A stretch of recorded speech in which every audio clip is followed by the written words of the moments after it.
ಯಾರ್ಯಾ ಏನು ಚೆಕಿಂಗ್? ಸಾರಿ ಹೆಲ್ಮೆಟ್ ಹಾಕಿಲ್ಲ. ಪರವಾಗಿಲ್ಲ ಹೊರಡಿ. ಏನು ಚೆಕಿಂಗು?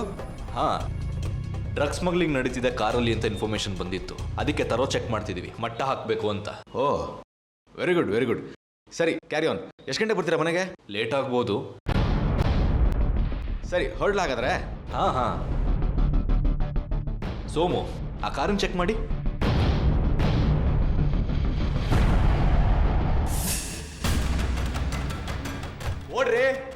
ಓಡಿ.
ನಗರದಲ್ಲಿ ಹಮ್ಮಿಕೊಂಡಿದ್ದ ಡ್ರಗ್ಸ್ ಮಾಫಿಯಾವನ್ನು ನಗರದ ಸರ್ಕಲ್ ಇನ್ಸ್ಪೆಕ್ಟರ್ ಆರ್ಯ ಅವರು ಯಶಸ್ವಿಯಾಗಿ ಹಿಡಿದಿದ್ದಾರೆ. ಇನ್ನು ನಗರದ ಯುವಶಕ್ತಿ ಹಾಳಾಗುವ ನಿಟ್ಟಿನಲ್ಲಿ ಒಂದು ದೊಡ್ಡ ತಲೆನೋವಾಗಿತ್ತು, ಅದನ್ನು ಯಶಸ್ವಿಯಾಗಿ ಹಿಡಿಯಲಾಗಿದೆ. ಇನ್ನು ಪೊಲೀಸ್ ಇಲಾಖೆಗೆ ದೊಡ್ಡ ತಲೆನೋವಾಗಿದ್ದ ಈ ಡ್ರಗ್ಸ್ ಮಾಫಿಯಾವನ್ನು ಆರ್ಯ ಅವರ ಸಮರ್ಥ ಕಾರ್ಯಾಚರಣೆಯಿಂದ ಯಶಸ್ವಿಯಾಗಿ ಹಿಡಿದಿದ್ದಾರೆ. ರಾಜ್ಯದ ಮುಖ್ಯಮಂತ್ರಿಯಿಂದ ಆರ್ಯ ಅವರು ಪ್ರಶಂಸೆಗೆ ಪಾತ್ರರಾಗಿದ್ದಾರೆ.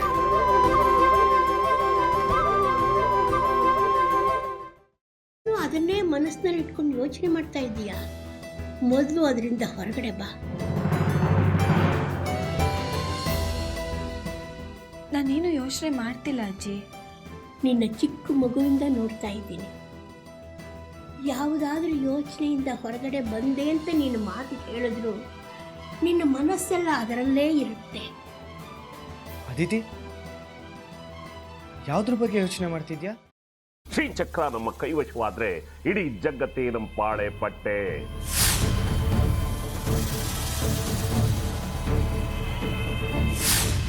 ನಾವಿದೀವಲ್ಲ, ನೀನ್ ಯಾಕೆ ಚಿಂತೆ?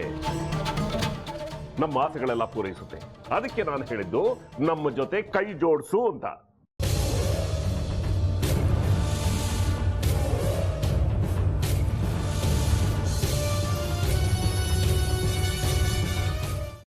ವೆಜ್ ಖಾರ ಬಾತ್ ಮಾಡುವ ವಿಧಾನ: ಒಂದು ಬಾಣಲಿಗೆ ತುಪ್ಪ, ಸಾಸಿವೆ, ಕಡಲೆಬೇಳೆ, ಉದ್ದಿನಬೇಳೆ, ಗೋಡಂಬಿ ಹಾಕಿ ಹುರಿದು ಕರಿಬೇವು, ಬಾಡಿಗೆ ಮೆಣಸಿನಕಾಯಿ, ಕ್ಯಾರೆಟ್, ಬಟಾಣಿ, ಟೊಮ್ಯಾಟೊ, ಕಲ್ಲುಪ್ಪು, ಬೆಲ್ಲ, ಬಿಸಿಬೇಳೆ ಬಾತ್ ಪುಡಿ, ಅರಿಶಿನ, ರವೆಯ 3 ಅಳತೆಯಷ್ಟು ನೀರು ಹಾಕಿ ಚೆನ್ನಾಗಿ ಕುದಿ ಬಂದ ಮೇಲೆ ಹುರಿದ ಬನ್ಸಿ ರವೆ ಹಾಕಿ ಕಲಸಿ.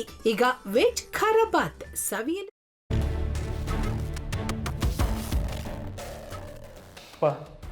ಇಷ್ಟೋ ತನಕ ಡೆಲಿವರಿ ಆಗಿಲ್ಲ ಅಂದರೆ ಅಕ್ಕನಿಗೆ ಏನಾದರೂ ಪ್ರಾಬ್ಲಮ್ ಇರ್ಬೋದಾ? ಆ ಥರ ಏನಾದರೂ ಇದ್ದರೆ ಡಾಕ್ಟ್ರು ಬಂದು ಹೇಳ್ತಿರ್ಲಿಲ್ವ ರವಿ?